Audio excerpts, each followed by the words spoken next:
విజయవాడలో ఇక్కడికి విచ్చేసిన తెలంగాణ యాత్రకి మద్దతు తెలుపుతున్న సమస్త ప్రజానికానికి, ఆడపడుచులకి, అక్క చెల్లెలకి, అన్నదమ్ములకి, ప్రతి ఒక్కరికి పేరు పేరున హృదయపూర్వక నమస్కారం. రాష్ట్ర దేశ విభజన జరిగినప్పటి నుంచి 1947 దేశ విభజన జరిగినప్పటి నుంచి ఎప్పుడు మనం ప్రశాంతత చూడాల.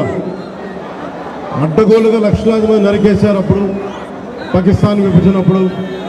ఆ రోజు నుంచి ఈ రోజు దాకా ఏదో ఒక సందర్భంలో వాళ్ళ దేశాన్ని, పాకిస్తాన్ని వాళ్ళు ఏలుకోలేక బలపడుతున్న మన దేశం, అభివృద్ధి చెందుతున్న మన దేశం ఎలాగైనా సరే దీన్ని వెనక్కి నెట్టాలి, అభివృద్ధిని ఆపాలి అనే ప్రయత్నాలు పాకిస్తానీ కొన్ని దశాబ్దాలుగా చూస్తున్నాం. ముఖ్యంగా ముంబైలో 26/11 అప్పుడు తాజ్మహల్లో హోటల్ పైన కసబ్ లాంటి తీవ్రవాదులు 72 గంటల పాటు ఏ స్థాయి దాడులు చేశారో మీకు తెలుసు. అలాగే బాంబే పేలుళ్ళు కానీ, కోయంబత్తూరులో బాంబు పేలుళ్ళు కానీ, అలాగే గోకుల్ చాట్ కానీ, గోకుల్ చాట్ పేలుళ్ళు కావచ్చు, లుంబిని పార్క్ పేలుళ్ళు కావచ్చు, జామా మస్జిద్ పేలుళ్ళు కావచ్చు, వీటన్నిటికీ వెనక పాకిస్తాన్ హస్తం ఉంది. వారు ముఖ్యంగా ఒకవైపు సరిహద్దుల్లో మనం ఈ రోజున విజయవాడలో కూర్చొని, ఆంధ్రప్రదేశ్లో కూర్చొని మనం ఇట్లా తిరగలుగుతున్నామంటే జమ్మూ కాశ్మీర్లో కానీ, హర్యానాలో కానీ, రాజస్థాన్లో కానీ, సరిహద్దు రాష్ట్రాలు ఏవైనా సరే ఇంత ప్రశాంతత ఉండదు. మనం చేయగలిగేది సైనికులకి మేము అండగా ఉన్నాం, మేము ధైర్యం చెప్పడం, అలాగే స్థానికంగా మనకి భారతదేశం లోపల ఎవరైనా సరే సూడో సెక్యులరిస్టులు ఎవరైనా సరే సెక్యులరిజం పేరు మీద సూడో సెక్యులరిస్ట్ వాదులు ఇది భారతదేశ ఆర్మీని కానీ, డిఫెన్స్ ఫోర్సెస్ని కానీ బలహీనపరిచే విధంగా, హింసపరిచే విధంగా అలాంటి వ్యాఖ్యలు చేస్తే మటుకు మనందరి కర్తవ్యం వాళ్ళకి బలమైన జవాబు చెప్పడం, వాళ్ళు ఏ స్థాయి వ్యక్తులైనా కావచ్చు.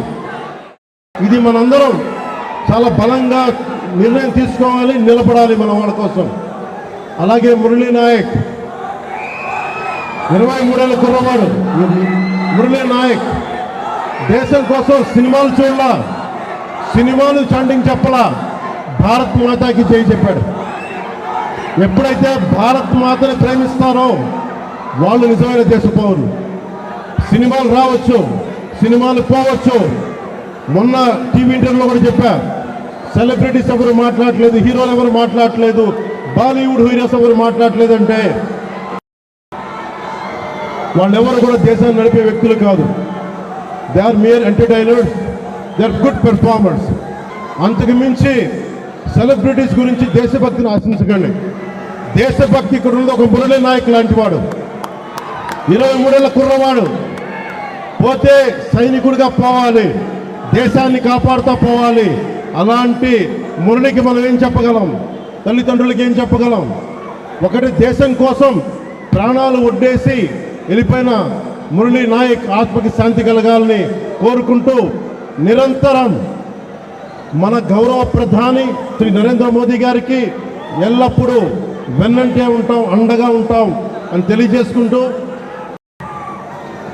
పాకిస్తాన్కి మనందరం మన భాషల్లో అన్నిట్లో కూడా ఒకటే చెప్పాలి, మీరు మా దేశం లోపలికి వచ్చి కొడితే మేము మీ ఇళ్లలోకి దూరొచ్చి కొడతాం. అదే సమాధానం వాళ్ళకి. ఎంతకాలం ఇది నయా భారత్, కొత్త భారతం, శాంతి శాంతి శాంతి, శాంతి కపోతాలు ఎగరేయటం, శాంతి వచనాలు పనిచేయం. సహనం సహనం సహనం, సహనంతో చేతులు కట్టేశారు.